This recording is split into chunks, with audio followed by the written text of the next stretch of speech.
ఈ రోజుడికి నేను అనుకున్న వర్క్స్ అన్నీ అయిపోయాయి. అదే ఇంట్లో వర్క్స్ అనమాట. ఇంకా అలా చిల్లవ్వడానికి ఇదే టైంకి పైకెక్కేస్తాననమాట. అలా అప్పుడప్పుడు కనపడే చంద్రుడిని చూస్తూ. అది కాదు, ఇలా ఎందుకు అనిపిస్తుందంటారు?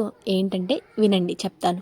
మా చెట్టుకి చాలా జామకాయలు ఉన్నప్పుడు నాకు ఒక్కటంటే ఒక్క జామకాయ కూడా తినాలనిపించలేదు. అడిగిన వాళ్ళందరికీ పెరికిస్తూ ఉన్నా కూడా నాకైతే తినాలని అనిపించలే. బట్ ఇదేం విడ్డూరం అండి, ఇప్పుడు లేవు. చెట్టుకు చూద్దామన్నా ఒక పిందె కూడా లేవు. కానీ ప్రయత్నిద్దామనేసి చెట్టు మొత్తం వెతికితే అది అదిగో అక్కడ కనబడుతుంది కదా, అక్కడైతే ఉంది. కానీ ఉమాపాపకి చెప్పా, కర్ర తీసుకొని రా దాన్ని కొడదాము అనేసి. కానీ ఉమాపాప రియాక్షన్ ఏముండదు. అంతే. ఇంకా సరేలే అనేసి అది అందదు మన చేతికి అయితే అనేసి సైలెంట్ అయిపోయాను. ఇంకా ఎందుకులే ఇన్ని అవస్థలని వచ్చేస్తుంటే, అబ్బా కనపడిందండి మంచి దోర జామకాయ. ఇంకా దీన్నైనా వదలకూడదనేసి మొత్తానికైతే చెట్టునే ఉంచేసి మనం తెంపేశాను.